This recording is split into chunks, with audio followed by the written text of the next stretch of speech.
So that was just phase one of a three-phase development process for making a DIY dyno that you can put in your shop or in your garage. Is this thing actually legit? We're gonna check it out. So my name is Dave with Hemi Garage Hacks. I've had my shop for 17 years. We specialize in Hemi engines, and we've done over 4,000 motors since I started. One of the things I really like doing is solving problems. So I have a couple inventions. I have this precision sander made from a treadmill, and then I've got a Hemi lifter tester, and then I've got some tools for dealing with Hemi lifters and some other things I work on in the shop. I say that because I've discovered that I really enjoy seeing other people's inventions and the way that they solve problems. For example, last week, we covered Bill, who made a cylinder hone out of a drill press. He did an awesome job. And so this week, I'm talking about somebody that made a DIY dyno. He's making it affordable so that if you want to build your own dyno, you can. So I'm gonna get right into that. Plus, we're gonna go over to my neighbors. And they have 2 dynos. So stick with us to the end. I'm gonna show you the results of this DIY dyno. Gonna be great. So first of all, what is a dyno and why does it even matter? Well, dyno is a dynamometer, and what it does is it measures torque and also RPMs to get to a horsepower number to find out how powerful a motor is. So if you can imagine torque and how much torque it takes to turn something, and then of course RPMs, it's revolutions per minute. A dynamometer or dyno is going to measure those things and give you a number for horsepower. Why does that matter? Well, if you're wanting to make any changes to your vehicle, or if you're trying to do any diagnosing, or if you're trying to measure anything, you've got to do it kind of systematically instead of just making a guessing game and saying, well, I think if I change this, my car will be faster, or it'll run better, or it'll be more efficient. With a dyno, you can measure these things.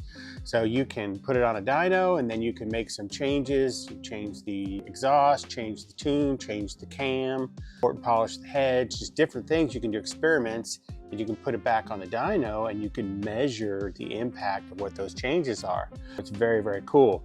You have an engine dyno and a chassis dyno. Now the engine dyno is just going to hook directly up to the engine itself, so you're getting direct torque, and RPMs, and horsepower. A chassis dyno is actually going to have the vehicle sitting on a roller, and that roller is going to create a resistance, and so you're measuring how much torque and RPMs and horsepower you have at the wheels. Now, why does that matter? If you can imagine using a tool like this, if you've ever done this where you're loosening a bolt and you have an extension on there and your gun's just not strong enough, a lot of times if you take that extension off and put the gun directly on there, it's gonna break it loose just because so much power gets lost in these extensions. Imagine me trying to break loose a bolt having all of these. That's the difference. And so you wanna measure if your motor's putting out 700 horsepower on an engine dyno, well, if you put it on a chassis dyno, it's gonna be a lower number because there's power loss throughout the whole system, drive shafts and rear end and tires and all that stuff. So anyway, that is the how and that is the why. Let's get into checking out actual dynos, and then let's check out this DIY dyno. This is very, very cool. I'm excited for you to see this. Okay guys, so for this segment, this is pretty cool. So this is my shop, you're familiar with it. We're gonna go over here to my neighbors, excuse the wind, Metric Cycles. This is awesome because they have 2 dynos. So I'm gonna go in there and just show you them real quick. Hi fellers. All right, so this is their shop. They build motors for those sprint car round and round dirt tracks. Really, really pretty cool. Super fast motors. Rev 16,000 RPMs. They've got an engine dyno here. So they don't have an engine hooked up to it right now, but it basically acts as a big torque converter. And so that puts a load on the engine. They can measure the performance of it. So they test all their engines before they go out the door. I'm gonna take you over to the chassis dyno. Okay, so walking over to the chassis dyno right now. Here in a little bit, They're going to have one of their sprint cars on here.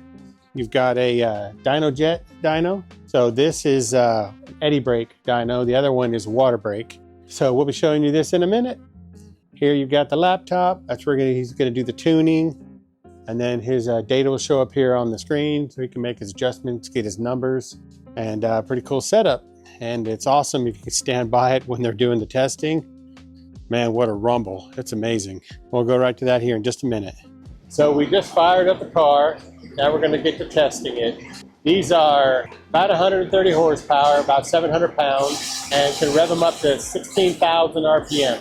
Imagine being able to calibrate your motor, pull data off, adjust it, make the changes, and get the most performance you can out of your motor. Dynos are very helpful, but they're also very expensive. So what if somebody tried to build one on their own? Well, that's exactly what Matt from Centurial did. And I'm going to take you through the 3 phases that he went through on his journey. And this is such a great lesson. Let's get into it.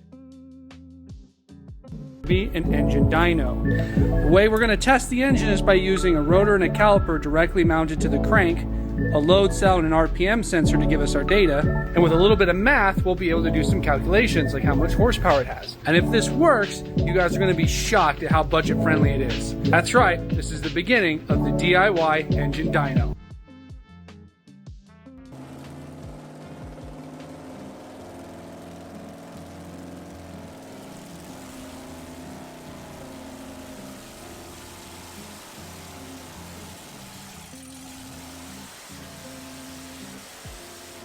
Okay, so this is phase 1. This is where we run into the first problem. The RPM directly from the motor is too fast, too powerful for the brake and the rotor. So this is where a lot of people will just quit and then scrap the idea. But you'll see this in a lot of different inventions. You come up against your first obstacle and then you learn how to deal with it. The key is you got to identify what the problem is and you got to be honest about it. If you're honest, you're going to discover some new roads that bring you to a design that you never even thought of that was way better than your original design. So props to Matt for getting past this step. Watch this pivot, what he does from taking the caliper and the brake and sticking it directly on there. He actually gets a solid axle from an F250, and then that resolves the RPM and the braking problem. So this goes into phase 2. Check this out. DIY engine dyno, first test with the solid axle.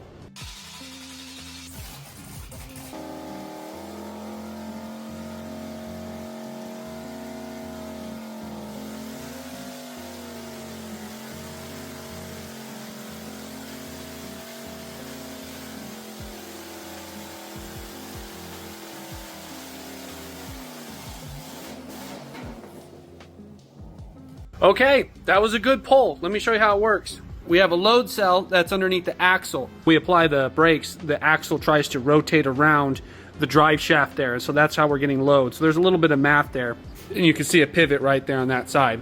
How we connected it is with 2 plates, so there's 1 plate and then there's another adapter plate on the axle, and then in between there is just one of those rubber drive shaft couplers. Get the engine up to max RPM, you bring in the brake pressure slowly, and that pulls the engine's RPM down. So you're getting the engine's maximum torque all the way down the curve. And at the end of the video there, you saw we released the brake and let off the throttle, and we didn't get that quite right, so it hit the rev limiter. But if we have the computer control hooked up next time, that shouldn't be an issue.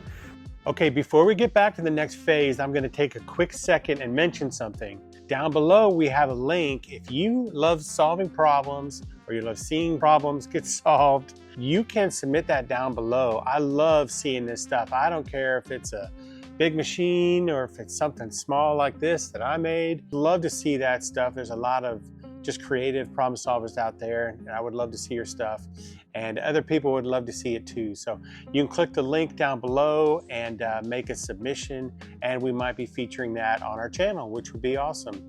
Also, we're gonna have a link down below for Matt's stuff and some of the stuff that he's done, including his DIY dyno and other great stuff. And if you haven't subscribed already, go ahead and subscribe. We're going to be seeing a lot more of this stuff and it's going to be a great journey. So let's get back to it. So phase 2, a lot better. There's light at the end of the tunnel. You have this kind of sense of hope, but there was still a problem, and that is managing the throttle and the brake. So if you don't manage that correctly, you'll stall the motor out, or you'll let the motor get away from you on its RPMs, and you don't really want that happening. And they tried a bunch of different things to try to manage this on their own. And so what they ended up doing is a really, really good principle. Sometimes there are things that are worth buying as is instead of trying to develop it, because they perfected the process and it could save you a lot of times. And this was one of those things. So one of the pivots that they made was they went to an established dyno controller, and that made a big impact. So is that really going to be the key to making this successful? Well, we'll find out.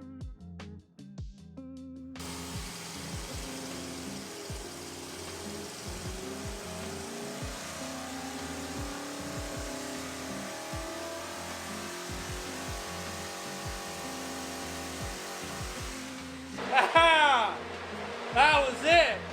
Great job, Matt. Honestly, that's awesome. Just goes to show you, sometimes the best tools aren't bought, they're built. This is Dave with Hemi Garage Hacks. We'll see you on the next one.